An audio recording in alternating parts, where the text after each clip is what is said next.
তাহলে WFT তাহলে হচ্ছে হলো এটার সাথে এই পাশে গুণ আকারে আছে, তাহলে এই পাশে আসলে এই পাশে ভাগ হয়ে যাবে।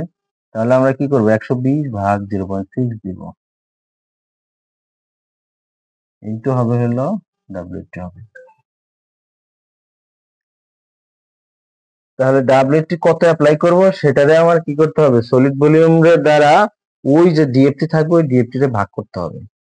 এইটা হলো একটা নিয়ম যে ডিএফটি থেকে WFT কিভাবে। আবার ডিএফটি আমার হয়তো কোনো কারণে ডিএফটি জানা আছে, আমার WFT টা বের করতে হবে যে ডিএফটি এত, WFT টা আমার কত লাগবে, সলিড ভলিউম এত দেওয়া আছে।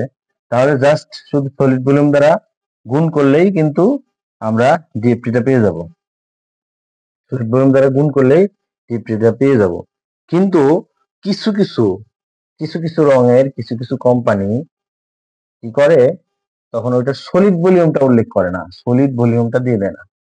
তখন এই রঙের যে সলিড ভলিউমটা কত আছে এইটা আমার বের করার জন্য কি করতে হবে, ওরা দিয়ে দিচ্ছে হলো যে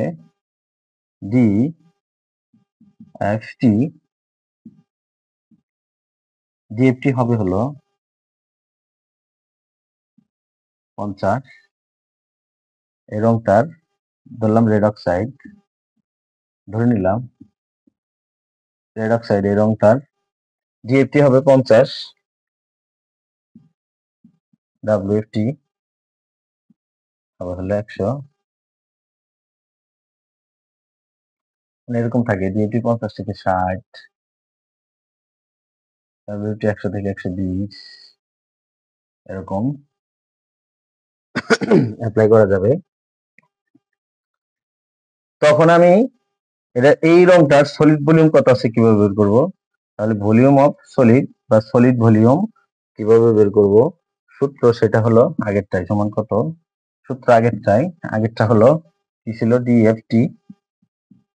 DFT equal to solid volume into WFT। এখানে এখানে আমি যদি এটার ফার্স্ট মানটা ধরি 50, 50-এর জন্য এখানে হবে 100, আর এখানে 60, 60-এর জন্য হবে হলো 120, যে কোনো একটা দিয়ে বের করলে হবে। তখন আমি সলিড ভলিউমটা এভাবে বের করব যে ডিএফটি 50, সলিড ভলিউম আমি জানি না, বের করব ইনটু WFT হবে 100, তখন 100 সলিড ভলিউম সমান 50, এটা 100, সলিড ভলিউম সমান এই 100 যদি এই পাশে নিয়ে আসি তাহলে 50 ভাগ হবে, 50 ভাগ 100 টু 0.5, তাহলে কি হলো, এই ভ্যালুটা হলো সলিড ভলিউম। আর সলিড ভলিউমের কোনো একক নাই, সলিড ভলিউমের কোনো একক নাই, এটাই হলো সলিড ভলিউম। সলিড ভলিউম বের করার টেকনিকটা হলো এটা।